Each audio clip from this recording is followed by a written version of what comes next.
Hello दोस्तों, आज है 28 जुलाई 2025 दिन सोमवार का, हिंदी तिथि श्रावण शुक्ल चतुर्थी। और आइए बात करते हैं आज के मुख्य समाचार, बड़ी खबरें, देश और दुनिया का ताजा अपडेट लेकर हाजिर हो गए हैं। आज का ये वीडियो भी बहुत ही ज्यादा स्पेशल होने वाला है। पढ़ने वाले बच्चों के लिए, माता और बहनों के लिए, बड़े बुजुर्गों के लिए, सरकारी कर्मचारियों के लिए, किसान भाइयों के लिए काफी सारी काम की बड़ी खबरें आई है। देश के अलग अलग राज्यों की ओर से, सरकारों की ओर से बड़ी महत्वपूर्ण घोषणाएं की गई है। वीडियो में आपको बहुत मजा आएगा। काम की बड़ी खबरें, अपडेट जानकारी आप देखने वाले हैं। वीडियो के साथ आप बने रहिएगा, है ना। तो बिना टाइम विलंब के शुरुआत करते हैं आज की पहली बड़ी खबर। सबसे पहले तो आपको बताएं कि आज सावन का तीसरा सोमवार है और इस बार सावन के तीसरे सोमवार पर भद्रा का साया भी मंडरा रहा है। ऐसी मान्यता है कि सावन के महीने में सोमवार के दिन जलाभिषेक करने वाले सभी भक्तों की मनोकामनाएं भोलेनाथ पूरी करते हैं और इसीलिए सावन सोमवार का व्रत भी बहुत ही महत्वपूर्ण माना जाता है, खास करके माता और बहनों के लिए जो अपने पति और परिवार की सलामती के लिए रखती है। लेकिन आपको बताएं, इस बार सावन के तीसरे सोमवार पर भद्रा का साया भी मंडरा रहा है। शिव पूजन का उत्तम मुहूर्त की बात करें तो पंचांग के मुताबिक आज सोमवार को अभिजीत मुहूर्त 12 PM से 12:55 PM, रवि योग 5:40 AM से 5:35 PM तक रहेगा। और वैसे आपको बताएं, ग्रह दोषों में विशेषकर चंद्र, राहु, केतु और शनि से संबंधित पीड़ाओं की शांति के लिए सावन सोमवार को किया गया रुद्राभिषेक भी लाभकारी होता है। इसके अलावा काल सर्प योग के निवारण के लिए भी आज का दिन श्रेष्ठ माना गया है। चलिए अब खबरों की शुरुआत में पहली बड़ी खबर आप देखिए। संसद के मानसून सत्र में आज 28 जुलाई से ऑपरेशन सिंदूर पर चर्चा होगी। लोकसभा और राज्यसभा दोनों में इसके लिए 16-16 घंटे का समय आवंटित किया गया है। वहीं ऑपरेशन सिंदूर पर कुल 16 घंटे की बहस में कांग्रेस को लगभग 3 घंटे का समय आवंटित किया गया है। कांग्रेस ने अपने लोकसभा सांसदों के लिए 3 दिन का व्हीप भी जारी किया है, क्योंकि इस दौरान पहलगाम आतंकी हमले और ऑपरेशन सिंदूर पर बहस होगी। सत्तारूढ़ एनडीए और विपक्षी दलों के वरिष्ठ नेता लोकसभा और राज्यसभा में इन मुद्दों पर अपनी बात रखेंगे। लोकसभा में चर्चा के दौरान सबकी नजरें कांग्रेस सांसद शशि थरूर पर भी रहेगी। सबसे बड़ा सवाल भी यही है कि क्या कांग्रेस पार्टी थरूर को इस चर्चा में बोलने का मौका देगी या नहीं। वैसे संसद का मानसून सत्र का जो पहला सप्ताह वो हंगामे की भेंट चढ़ गया। सोमवार से अब लोकसभा में पहलगाम हमला और ऑपरेशन सिंदूर पर चर्चा होनी है, जिसमें तीखी बहस होने की उम्मीद है। संसद में आज भी टकराव तय माना जा रहा है। पहलगाम हमले और ऑपरेशन सिंदूर पर सरकार का विपक्ष से सामना होगा। चलिए आगे बढ़ते हैं। बड़ी खबर, केंद्रीय गृह मंत्री अमित शाह ने दिल्ली में 2 दिवसीय राष्ट्रीय सुरक्षा सम्मेलन में 800 से अधिक अधिकारियों के साथ बैठक की है और इस बैठक में आतंकवाद, नशीली दवाओं की तस्करी, सीमा सुरक्षा और तकनीकी चुनौतियों पर चर्चा हुई है। वहीं आप देखिए, आयुष्मान स्कूल मिशन अब देश भर में लागू होगा। केंद्र सरकार देश के 26 करोड़ स्कूली बच्चों की मानसिक और शारीरिक सेहत स्कूल से ही जांचने जा रही है। आयुष्मान भारत स्कूल स्वास्थ्य मिशन का पहला ट्रायल त्रिपुरा में सफल रहा है और इसके तहत 30 पैरामीटर पर स्कूल में ही 18 साल तक के बच्चों की स्वास्थ्य मॉनिटरिंग की गई और ऐसे में बच्चों के समय पर काउंसलिंग और मेडिकल जाँच की राह भी खुली और इसीलिए अब इस प्रयोग को देश भर में लागू करने की तैयारी शुरू हो गई है। ये मिशन स्वास्थ्य एवं परिवार कल्याण मंत्रालय और मानव संसाधन विकास मंत्रालय की संयुक्त पहल है, जिसे चरणबद्ध रूप से देश भर के सरकारी और सहायता प्राप्त स्कूलों में लागू किया जाना है। शुरुआत छोटे राज्यों से की जाएगी। वहीं आप देखिए, TCS 2026 में 12,000 कर्मचारियों को नौकरी से निकालेगी। CEO ने कहा कि मजबूत TCS बनाने के लिए मुश्किल फैसले लेने पड़ेंगे। अभी कंपनी में 6,13,000 के लगभग कर्मचारी हैं। टाटा ग्रुप की company Tata consultancy services TCS छटनी करने का प्लान बना रही है। कंपनी अगले साल अपनी टोटल वर्कफोर्स में से 2% यानी कि करीब 12,000 से ज्यादा कर्मचारियों को नौकरी से निकाल देगी। बड़ी खबर में आप देखिए, अनिल अंबानी की कंपनियों पर ED की कार्रवाई पूरी हो गई है। 3 दिन में 35 जगहों पर छापेमारियां की गई। 3,000 करोड़ के लोन में धोखाधड़ी का आरोप लगा है। 25 से ज्यादा लोगों से पूछताछ भी की गई है। साथ ही आप देखिए, टेस्ला के बाद अब विनफास्ट ने भी भारत में अपना पहला शोरूम खोल दिया है। सूरत के इस शोरूम में VF6 और VF7 शोकेस करेगी। बड़ी खबर में आप देखिए, मन की बात का 124वां एपिसोड। PM नरेंद्र मोदी ने रेडियो शो मन की बात के 124वें एपिसोड के तहत देश को संबोधित किया। इस एपिसोड की शुरुआत में PM मोदी ने शुभांशु शुक्ला और स्पेस के बारे में बातचीत की।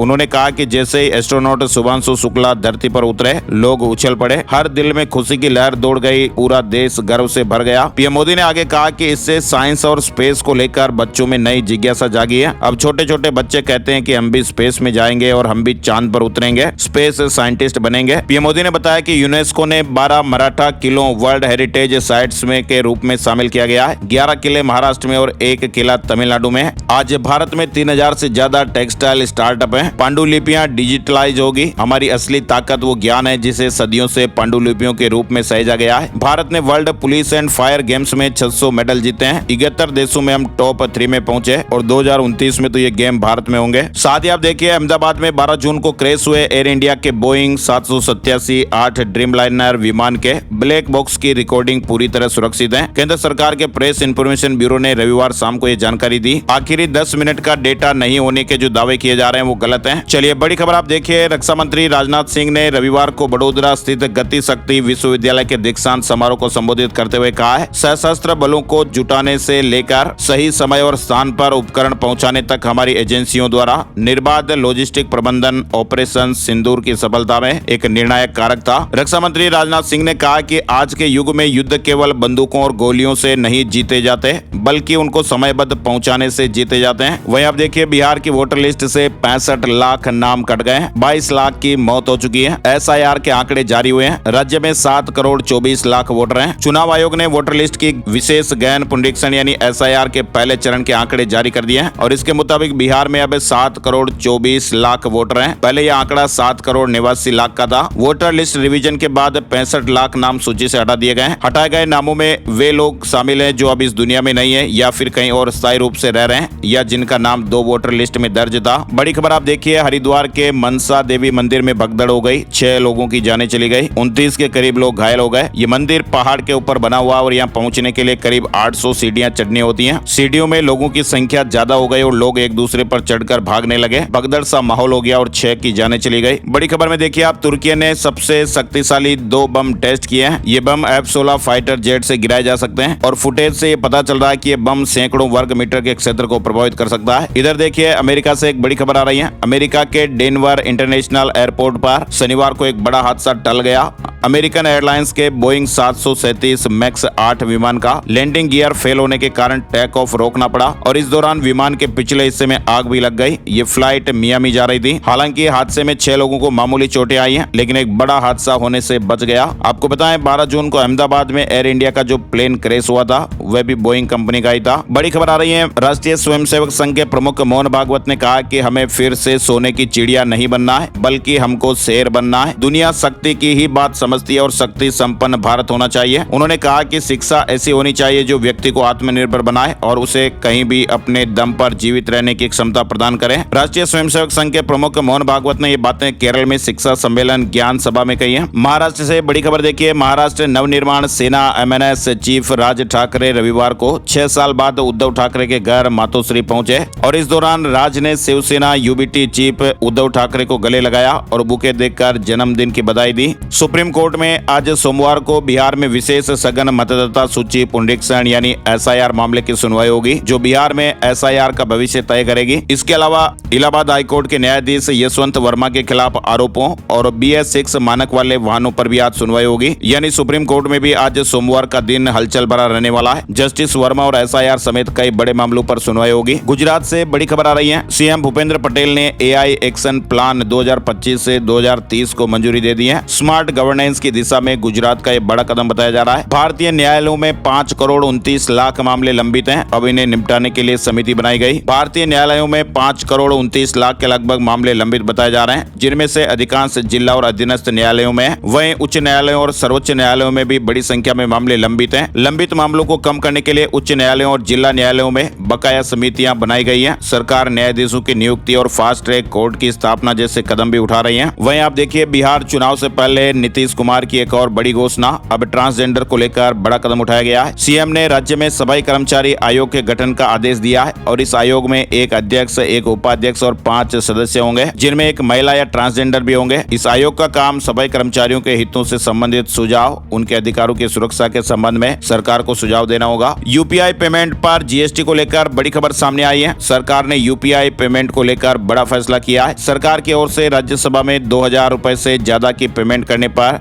GST नहीं लगेगा। वित्त मंत्रालय ने कहा कि 2000 रुपए से ज्यादा के ट्रांजैक्शन पर GST लगाने का कोई भी प्रस्ताव नहीं है। वित्त राज्य मंत्री पंकज चौधरी ने राज्यसभा में कहा कि GST परिषद ने 2000 रुपए से अधिक के UPI लेन देन पर GST लगाने की कोई सिफारिश नहीं की है। आपको बताएं ये जवाब कर्नाटक के व्यापारियों को UPI लेन देन के आंकड़ों के आधार पर GST मांग नोटिस मिलने के बाद आया है। अच्छा, इसके अलावा बड़ी खबर आप देखिए, इनकम टैक्स से जुड़ी ये बड़ी खबर आ रही है। आयकर विभाग की ओर से ITR फाइलिंग को आसान और पारदर्शी बनाने के लिए उठाए गए कदमों का असर जो है वो अब साफ साफ दिख रहा है। फर्जी CA को पकड़ना, स्कैमर्स पर नकेल कसना से लेकर टैक्स पेयर को सही दिशा निर्देश देने तक आयकर विभाग ने कई महत्वपूर्ण कदम उठाए हैं और इन्हीं प्रयासों की वजह से पिछले 15 दिनों से गूगल ट्रेंड पर income tax department top keyword में ट्रेंड कर रहा है। यानी कि लोग आजकल टैक्स से जुड़ी समस्याओं का समाधान पाने के लिए इस कीवर्ड का जमकर इस्तेमाल कर रहे हैं। आपको बताएं, आयकर विभाग सिर्फ ITR फाइलिंग की वजह से ये भी चर्चा में नहीं है। पिछले 10 दिनों में इनकम टैक्स विभाग ने कई ऐसे बड़े बड़े काम किए हैं। विभाग ने फर्जी टैक्स गतिविधियों में शामिल चार्टर्ड अकाउंटेंट समेत कई संस्थाओं के खिलाफ सख्त कार्रवाई शुरू की है। फर्जी दावा करने वाले कुछ टैक्स पेयर्स है जिन्होंने फर्जी कटौतियों और छूट के जरिए गलत रिफंड हासिल किए। इस तरह की गतिविधियों पर रोक लगाने के लिए भी आयकर विभाग ने कड़े रुख अपनाया है। साथ ही AI और डेटा एनालिटिक्स का भी इस्तेमाल हो रहा है। तो ऐसे में अब ट्रांसपेरेंट रहना पड़ेगा, इनकम छुपाने की कोशिश नहीं करनी होगी। आयकर विभाग की सख्ती का असर अब दिखाई देने लगा है। 5 वर्षों में प्रत्यक्ष कर संग्रह दोगुना हो गया है। ITR दाखिल करने वालों की संख्या में भी 36% का इजाफा देखा गया है। इसके अलावा आयकर विभाग से जुड़ी एक और बड़ी महत्वपूर्ण खबर है। आयकर विभाग की नजर अब social media content creators, influencers, वायदा और विकल्प यानी F&O ट्रेडर्स समेत कई लोगों पर है। इन लोगों से टैक्स वसूली के लिए अब आयकर विभाग ने बदलाव करते हुए इनकम टैक्स रिटर्न 3 में 5 नए पेशेवर कोड को शामिल किया है। इसका मतलब है कि इन लोगों को ITR 3 भरना होगा और इसमें अपनी आय भी बतानी होगी। हालांकि विशेषज्ञों के अनुसार अगर कोई इन्फ्लुएंसर सेक्शन 44 ADA के तहत अनुमानित कराधान का विकल्प चुन रहा है तो उसे ITR 4 का उपयोग करना चाहिए। चलिए आगे बढ़ते हैं। बड़ी खबर महाराष्ट्र से आ रही है। महाराष्ट्र में आर्थिक रूप से वंचित महिलाओं के लिए बनाई गई लड़की बहन योजना के तहत 14,000 से अधिक पुरुषों ने धोखाधड़ी से वित्तीय लाभ प्राप्त कर लिए हैं। ये खुलासा होने के बाद से महाराष्ट्र की राजनीति एक बार फिर गर्मा गई है। उप मुख्यमंत्री अजित पवार ने कहा कि महाराष्ट्र सरकार की लड़की बहन योजना का गलत तरीके से धोखाधड़ी से हिस्सा बनने वाले पुरुषों के खिलाफ कार्रवाई की जाएगी और उन्हें जो भी पैसा दिया गया है वो राशि वसूल की जाएगी। उप मुख्यमंत्री अजित पवार ने कहा कि लड़की बहन योजना गरीब महिलाओं की मदद के लिए शुरू की गई थी। पुरुषों को इसका लाभार्थी बनने का कोई कारण नहीं है। हम उन्हें दिया गया पैसा वापस लेंगे और अगर वे सहयोग नहीं करते हैं तो फिर आगे की कार्रवाई की जाएगी। साथ ही आप देखिए, मुख्यमंत्री माझी लाडकी बहन योजना के तहत जून 2025 में लगभग 2.5 करोड़ पात्र महिलाओं को 1500 रुपए की सम्मान निधि वितरित की गई, जबकि अपात्र होने की वजह से 26,34,000 आवेदकों का लाभ अस्थायी रूप से रोक दिया गया है। बड़ी खबर, अमेरिका और EU के बीच डील हो गई है। डोनाल्ड ट्रंप ने 15% टैरिफ लगाने का ऐलान कर दिया है। अमेरिका और यूरोपीय संघ के बीच एक ऐतिहासिक व्यापार समझौते पर मुहर लग गई है। अमेरिका के सीज फायर का ऐलान का भी असर नहीं हुआ। कंबोडिया और थाईलैंड में अभी भी झड़पें जारी हैं। दोनों देश एक दूसरे पर सीमा उल्लंघन के आरोप लगा रहे हैं। थाईलैंड ने कंबोडिया पर मानवीय कानून तोड़ने के आरोप भी लगाए हैं और सैन्य अभियान जारी रखने की बात कही है। वहीं आप देखिए, भारत और ब्रिटेन व्यापार समझौते पर जागरूक करेगी सरकार। 20 दिनों में 1000 बैठकें होगी, कार्यशालाएं भी आयोजित की जाएगी। इजराइल ने गाजा में पहली बार मदद पहुंचाई है। हवाई जहाज से आटा, चीनी और रेडीमेड फूड के पैकेट गिराए गए। इजराइल ने हमास के खिलाफ जंग के बाद रविवार को पहली बार गाजा में मानवीय सहायता पहुंचाई। चलिए अगली बड़ी खबर आप देखिए, बिगड़ता खानपान और लाइफस्टाइल गंभीर समस्याएं बनती जा रही हैं। हमारे देश में लगातार कैंसर के मरीज भी बढ़ रहे हैं। गैस्ट्रिक कैंसर सबसे ज्यादा चिंताएं बढ़ा रहा है और इसके चौंकाने वाले आंकड़े सामने आए हैं। जापान में 2023-24 में 1,26,000 मामले सामने आए। वहीं भारत में यह आंकड़ा 75,000 रहा, यानी कि जापान में भारत से 60% मरीज ज्यादा है, जबकि मौतें 47% कम है। वहाँ पर 40 की उम्र पार करते ही गैस्ट्रिक कैंसर की स्क्रीनिंग की जाती है। इससे शुरुआती स्टेज में वहाँ पता चल जाता है, लेकिन भारत में ऐसा कोई सिस्टम नहीं है। विशेषज्ञों के मुताबिक जापान जैसी व्यवस्थित स्क्रीनिंग अगर भारत में भी हो तो कैंसर के मामलों में सुधार देखा जा सकता है। चलिए बड़ी खबर आप देखिए, पैन कार्ड के नाम पर भी नया स्कैम चल रहा है। आपको सावधान रहना चाहिए। ई पैन कार्ड डाउनलोड करने वाला ईमेल अगर आपको भी कोई मिलता है तो कभी भी क्लिक ना करें, वरना आपका मोबाइल फोन या फिर आपका कंप्यूटर डिवाइस वगैरह हैक हो सकता है और आपके साथ धोखाधड़ी हो सकती है। डिजिटल जमाना है, IT का ये जमाना है, तो ऐसे में हमें थोड़ा सावधान रहना तो जरूर बनता है ना। और बड़ी खबर देखिए आप, शिक्षण संस्थानों की सुरक्षा में न हो लापरवाही ताकि एक्सीडेंट होने से पहले ही पता चल जाए। शिक्षा मंत्रालय ने राज्य सरकारों के लिए विस्तार से दिशा निर्देश जारी किए हैं और इसमें स्कूली बच्चों और युवाओं की सुरक्षा सुनिश्चित करने के लिए तत्पर उपाय और पैमाने तय करने के लिए कहा गया है। कोई भी बड़ी घटना से पहले सेफ्टी का जायजा लें राज्य सरकारें। आपको मालूम होगा अभी हाल ही में राजस्थान के झालावाड़ में एक बड़ा हादसा हो गया था। स्कूल की छत गिरने से 7 बच्चों की जानें चली गई और उसके बाद अब केंद्रीय शिक्षा मंत्रालय ने भी अपडेट जारी करने शुरू कर दिए हैं। निसार सैटेलाइट 30 जुलाई को लॉन्च होगा। इसमें भारत अमेरिका दोनों की टेक्नोलॉजी लगी है। हैं, आपदाओं की सूचना पहले ही मिल सकेगी। इसरो और नासा मिलकर पहली बार एक ऐसा सैटेलाइट लॉन्च कर रहे हैं जो पूरी धरती पर नजर रखेगा और इस मिशन का नाम NISAR निसार, जिसमें भारत और अमेरिका दोनों की टेक्नोलॉजी इस्तेमाल हुई है। इस सैटेलाइट से वैज्ञानिकों को भूकंप, ज्वालामुखी, भूस्खलन, बर्फबारी, जंगलों और खेतों में हो रहे बदलाव समझने में मदद मिलेगी। ये सैटेलाइट हर 12 दिन में पूरी धरती की तस्वीरें लेगा। चलिए बड़ी खबर देखिए, तमिलनाडु के गंगाईकोंड चोलपुरम मंदिर पहुंचे प्रधानमंत्री नरेंद्र मोदी। चोल राजा की 1000वीं जयंती पर कहा, जब ओम नमः शिवाय सुनता हूं तो रोंगटे खड़े हो जाते हैं। प्रधानमंत्री के तमिलनाडु दौरे का रविवार को दूसरा दिन रहा। चलिए बड़ी खबर हरियाणा से आ रही है। हरियाणा में रविवार को कॉमन एलिजिबिलिटी टेस्ट यानी CET एग्जाम की चौथी और आखिरी शिफ्ट खत्म हो गई। हरियाणा स्टाफ सिलेक्शन कमीशन ने 2 दिन चली इस परीक्षा के लिए 13,48,000 परीक्षार्थियों को एडमिशन कार्ड जारी किए थे। परीक्षार्थियों को अब रिजल्ट का इंतजार है। वहीं रिजल्ट के सवाल पर HSSC के चेयरमैन हिम्मत सिंह ने बताया कि 2 दिन के अंदर आंसर की और 1 महीने के अंदर एग्जाम का रिजल्ट घोषित कर दिया जाएगा। अमृतसर में ISI से जुड़ा तस्कर गिरोह पकड़ा गया है। 5 लोगों को गिरफ्तार किया गया है। पंजाब की छात्रा को राजस्थान में पेपर देने से रोका, कड़ा कृपाण उतारने को कहा। SGPC ने कहा कि सिखों का अपमान है। यूनिवर्सिटी की सफाई आई की गाइडलाइन थी। वहीं इस घटना को SGPC ने धार्मिक स्वतंत्रता का उल्लंघन बताया है। दिल्ली के प्रतिष्ठित रोशनारा क्लब को फिर से विकसित कर लोगों के लिए शुरू कर दिया गया है। 1922 में रोशनारा क्लब को स्थापित किया गया था।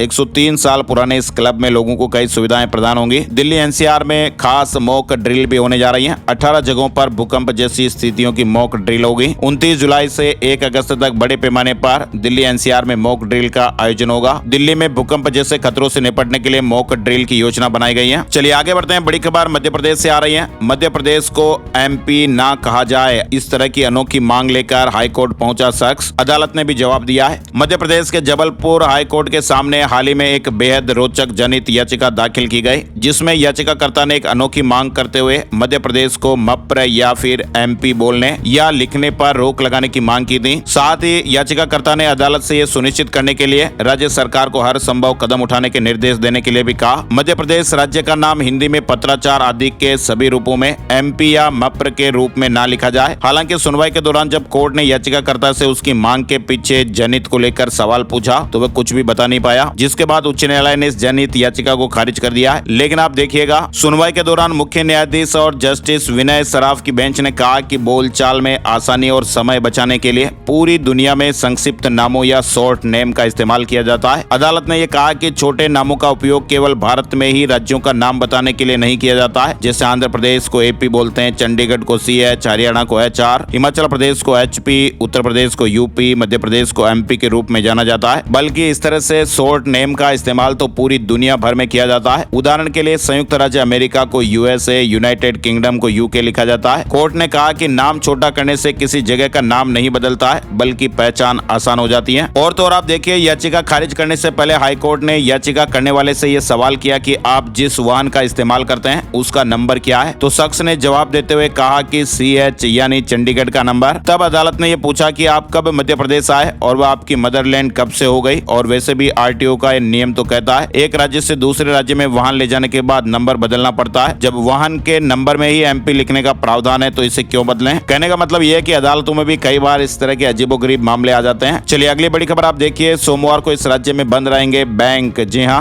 RBI द्वारा जारी छुट्टियों की सूची के अनुसार 28 जुलाई को सिक्किम में सभी सरकारी और निजी बैंक बंद रहेंगे। ये छुट्टी सिक्किम में मनाए जाने वाले एक महत्वपूर्ण त्योहार के उपलक्ष्य में घोषित की गई है। उत्तराखंड पंचायत इलेक्शन से जुड़ी खबर देखिए। 40 विकास खंडों में दूसरे चरण का आज मतदान होगा। राज्य निर्वाचन आयोग ने सभी तैयारियां पूरी कर ली हैं। UP पंचायत चुनाव से पहले होगा नगरीय सीमाओं का विस्तार और इसके चलते मतदाता सूची में हो रही संशोधन प्रक्रिया में रोक लग सकती है। साथ ही आपको बताएं 27 जुलाई 2025 को आयोजित हुई UP PSC समीक्षा अधिकारी RO या समीक्षा अधिकारी ARO प्रारंभिक परीक्षा 2023 में कुल 10,76,000 अभ्यर्थियों ने रजिस्ट्रेशन कराया था, लेकिन सिर्फ 4,51,000 उम्मीदवार परीक्षा देने के लिए पहुंचे। यानी उपस्थिति 42.21% रही और शेष 58% अभ्यर्थी तो परीक्षा से गायब हो गए। वहीं देखिए आप, लखनऊ में हार्ट अटैक के मरीजों के लिए एम्बुलेंस सेवा को सुधारा गया है। स्टेमी केयर नेटवर्क के तहत एम्बुलेंस सीधे ही हाई लेवल चिकित्सा केंद्र पहुंचाएगी। स्वास्थ्य विभाग ने इसके लिए 108 एम्बुलेंस सेवा और एडवांस लाइफ सपोर्ट एम्बुलेंस का संचालन करने वाली एजेंसी को निर्देश दिए हैं। नोएडा प्राधिकरण पर किसान यूनियन का हल्ला बोल अनिश्चितकालीन धरने की चेतावनी दी गई है। वहीं आप देखिए, लखनऊ के निजी मेडिकल कॉलेजों में MBBS की पढ़ाई महंगी हो गई है। UP के प्राइवेट मेडिकल कॉलेजों में पढ़ाई अब करीब 5.5 लाख रुपए तक महंगी महंगी हो जाएगी। साथ ही आपको याद दिलाएं, अगर आप भी बैंकिंग क्षेत्र में करियर बनाना चाहते हैं या फिर आपके घर परिवार में कोई है जो बैंकिंग एग्जाम की तैयारी कर रहा है, तो आपको बताएं IBPS, PO और SO भर्ती 2025 का सुनहरा अवसर है, लेकिन लास्ट डेट आज ही है। IBPS द्वारा जारी नोटिफिकेशन के तहत 5208 PO और 1007 स्पेशलिस्ट ऑफिसर यानी SO पदों पर भर्ती की जा रही है और आज 28 जुलाई 2025 अंतिम तारीख है। मौसम और मानसून से जुड़े अपडेट में आपको बताएं, दिल्ली में उमस भरी गर्मी का सिलसिला आज भी जारी रह सकता है। कुछ जगहों पर बादल छाए रहेंगे, हल्की बरसात भी देखने को मिल सकती है। साथ ही 30 जुलाई तक मध्य प्रदेश, छत्तीसगढ़, पश्चिम बंगाल, बिहार, राजस्थान के कई इलाकों में भारी बारिश होने का अनुमान है। MP, गुजरात और राजस्थान के कई इलाकों में भारी बारिश का रेड अलर्ट भी है। झारखंड में भी अगले 5 दिन तक भारी बारिश का अलर्ट रहेगा। रांची, बोकारो समेत 6 जिलों में येलो अलर्ट। बिहार से जुड़ा अपडेट देखिए, नालंदा, बांका और किशनगंज में बारिश, 19 जिलों में अलर्ट है। ओंकारेश्वर के 9 और इंदिरा सागर के 12 गेट खोल दिए गए। 65 गाँव में हाई अलर्ट भी जारी है। गुजरात में भी मूसलाधार बारिश से कई इलाकों में जल भरा हुआ। पालनपुर अहमदाबाद स्टेट हाईवे पर 20 किलोमीटर लंबा जाम भी लग गया। हिमाचल प्रदेश के भी कई जिलों में भारी बारिश का अलर्ट है। मौसम विज्ञान केंद्र शिमला ने बताया कि राज्य के कई जिलों में 28, 29 और 30 जुलाई के लिए येलो और ऑरेंज अलर्ट जारी किया गया है। शेयर बाजार में इस हफ्ते 14 IPO ओपन होंगे और इनमें से 5 IPO मेन बोर्ड सेगमेंट के हैं। इसके अलावा 12 कंपनियों की शेयर मार्केट में लिस्टिंग होगी। 14 कंपनियां IPO से 7,300 करोड़ रुपए जुटाएंगी। वहीं आप देखिए, राजस्थान के भीलवाड़ा में 28 और 29 जुलाई को स्कूलों में छुट्टी, भारी बारिश की चेतावनी के बाद अवकाश घोषित किया गया है। इसी तरह से डूंगरपुर में भी भारी बारिश की चेतावनी, 28 और 29 जुलाई को सभी स्कूलों और आंगनबाड़ी केंद्रों में छुट्टी घोषित कर दी गई है। कलेक्टर साहब ने आदेश जारी किए हैं। 28 और 29 जुलाई को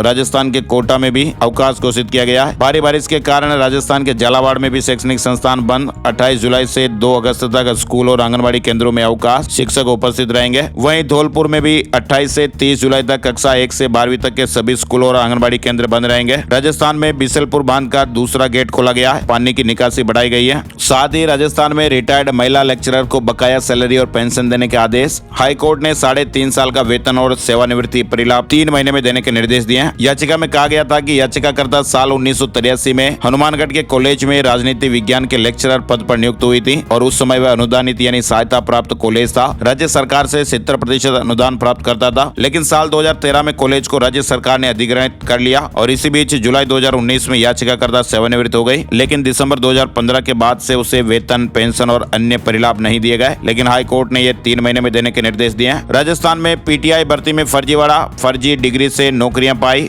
उत्तर प्रदेश की JS यूनिवर्सिटी ने बैक डेट में डिग्रियां बांटी हैं। 165 चयनित अभ्यर्थियों के खिलाफ केस दर्ज किया गया है। साथ ही आपको बताएं, राजस्थान के जोधपुर में दुर्लभ बीमारी से पीड़ित एक बच्ची का बिना चीरे के ऑपरेशन से इलाज किया गया। 2.5 साल की उम्र होने के बाद भी इस मासूम बच्ची का वजन 8 किलो ही था और बार बार निमोनिया संक्रमण हो रहा था। राजस्थान में हाईकोर्ट का चिकित्सा विभाग में कार्यरत डॉक्टर्स को लेकर ऐतिहासिक फैसला। राजस्थान हाईकोर्ट ने चिकित्सा विभाग में कार्यरत डॉक्टर्स जो नियमित चयन से पहले अस्थायी व संविदा पर सेवाएं दे चुके हैं, उनके लिए ऐतिहासिक फैसला सुनाया गया है। अब उन डॉक्टरों को उनकी आरंभिक अस्थायी नियुक्ति तिथि से सेवा की संपूर्ण निरंतरता, वेतन बढ़ोतरी और सभी सेवा लाभ मिलेंगे। राजस्थान में जर्जर स्कूल तोड़े जाएंगे, कंटेनर में पढ़ेंगे बच्चे। 7,500 सरकारी स्कूलों की मरम्मत की जाएगी, प्राइवेट स्कूलों की भी जांच की जाएगी। झालावाड़ में सरकारी स्कूल में हुए हादसे में 7 बच्चों की जान चली जाने के बाद शिक्षा विभाग एक्टिव मोड में नजर आ रहा है। साथ ही आपको बताएं, राजस्थान के मेडिकल कॉलेजों में MBBS और BDS करने वाले स्टूडेंट्स जिन्होंने नीट UG का एंट्रेंस पेपर क्लियर कर लिया है, उनकी काउंसलिंग के लिए आज से रजिस्ट्रेशन शुरू हो रहे हैं। प्रदेश के 43 मेडिकल कॉलेजों की 4,500 से भी ज्यादा सीटों पर एडमिशन दिया जाएगा। राजस्थान के डूंगरपुर से बड़ी खबर आ रही है। पुलिस ने एक लग्जरी कार से ब्राउन शुगर पकड़ी है। मार्केट में इसकी 75 लाख कीमत बताई जा रही है। राजस्थान के जयपुर में प्राइवेट बसों की हड़ताल, अब चक्का जाम की तैयारियां हो रही हैं। 50,000 से ज्यादा यात्रियों को परेशानी हुई। हीरापुरा बस स्टैंड शिफ्टिंग और RTO की कार्रवाई के विरोध में प्राइवेट बस ऑपरेटरों की अनिश्चितकालीन हड़ताल रविवार को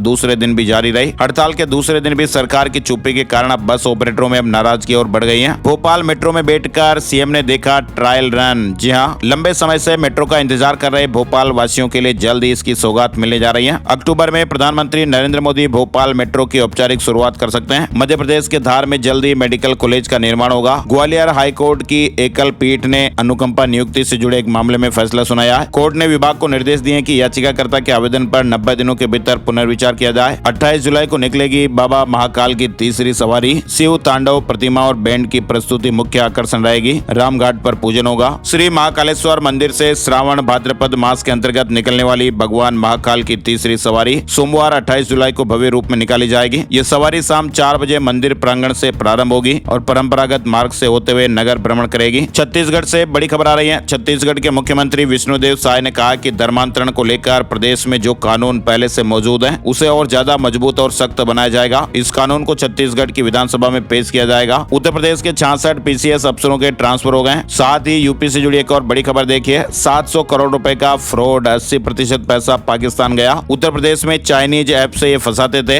0 इंटरेस्ट पर लोन देते, पर्सनल वीडियो भेजकर फिर ब्लैकमेलिंग करते। बलरामपुर से टेरर फंडिंग का ये मामला सामने आया। पहले चाइनीज ऐप के जरिए लोगों को बिना ब्याज के लोन का लालच देते थे। पैसे लेने के प्रोसेस में उनका पर्सनल डेटा हैक कर देते और फिर उन्हें ब्लैकमेल किया जाता था। साइबर ठग लेन देन के लिए गरीबों के बैंक खातों का यूज करते थे और इन नेटवर्क का जो फैलाव है वो यूपी से लेकर दिल्ली, राजस्थान, मध्य प्रदेश और बिहार तक फैला हुआ है। बताया जा रहा है कि ये गैंग पाकिस्तान से ऑपरेट हो रहा था। पंजाब में शिक्षकों का तीसरा बैच फिनलैंड जाएगा। 400 करोड़ से अपग्रेड होंगी कंप्यूटर लैबें। सभी स्कूलों में इंटरेक्टिव पैनल लगेंगे। साथ ही आपको बताएं, लुधियाना में रविवार को किसानों ने पंजाब सरकार की लैंड पुलिंग नीति का विरोध किया। किसानों ने कहा कि संयुक्त किसान मोर्चा के आह्वान पर 30 जुलाई को पंजाब सरकार की लैंड पुलिंग नीति के खिलाफ विशाल ट्रैक्टर मार्च की तैयारियां जोरों पर हैं। साथ ही आपको बताएं, पंजाब के आम आदमी क्लिनिक में अब कुत्ते, बिल्ली या अन्य जानवर के काटने पर इलाज की सुविधा मिलेगी। सरकार ने आम आदमी क्लिनिक पर भी एंटी रेबीज वैक्सीन मुहैया करवाने का फैसला लिया है। कुछ जिलों में ये वैक्सीन पहुंच भी गई है, जबकि कुछ जिलों में ये जल्दी पहुंच जाएगी। आम जनता से अपील की गई है कि अपने जानवरों की वैक्सीन भी सही समय पर करवाएं, ताकि बाद में उन्हें किसी भी तरह की परेशानी का सामना न करना पड़े। और अब चलते चलते एक नजर आज का राशिफल। आज 28 जुलाई सोमवार को मेष राशि वालों को करियर में सहयोग से सफलता मिलेगी। वृष राशि वालों को कानूनी मामलों में फायदा हो सकता है। मिथुन राशि वाले ऊर्जावान रहेंगे और करियर में तेजी से बदलाव देखेंगे। कर्क और मकर राशि वालों को करियर में टीम वर्क से लाभ होगा। सिंह राशि वालों के करियर में छिपी प्रतिभा सामने आ सकती है। वृश्चिक राशि वालों को ठहराव और आत्मचिंतन की जरूरत होगी। तुला राशि वाले भविष्य की योजनाओं पर केंद्रित रहेंगे। करियर में विदेश से जुड़े अवसर भी मिल सकते हैं। धनु राशि वालों को करियर में नई जिम्मेदारियां मिलेंगी। आत्मविश्वास के साथ आगे बढ़ेंगे। मीन राशि वालों के करियर में दबाव रहेगा और इसके अलावा बाकी राशियों पर सितारों का मिला जुला असर रहेगा। तो ये थे दोस्तों आज के मुख्य समाचार, बड़ी खबरें, हेडलाइंस और सुर्खियां, अपडेट। ऐसे ही ताजा खबरों का वीडियो हम हर रोज आपके लिए लाते हैं, तो इस चैनल को सब्सक्राइब कर लीजिएगा। और इस वीडियो को आपने पूरा देखा है तो प्लीज आपसे रिक्वेस्ट है कि इस वीडियो को आप अपने यार दोस्तों, मित्रों और जान पहचान वालों के साथ फेसबुक और व्हाट्सएप पर आप जरूर शेयर किया कीजिएगा, ताकि आपके प्यार और सपोर्ट से हम आगे बढ़ें और ऐसे ही अच्छी ताजा खबरें, अपडेट जानकारियां हर रोज आप लोगों तक पहुंचाते रहें। तो प्लीज आप वीडियो को लाइक और शेयर जरूर कीजिएगा। एक और नई जानकारी और नए टॉपिक में फिर जल्दी मिलेंगे। तब तक के लिए जय हिंद, जय भारत, वंदे मातरम।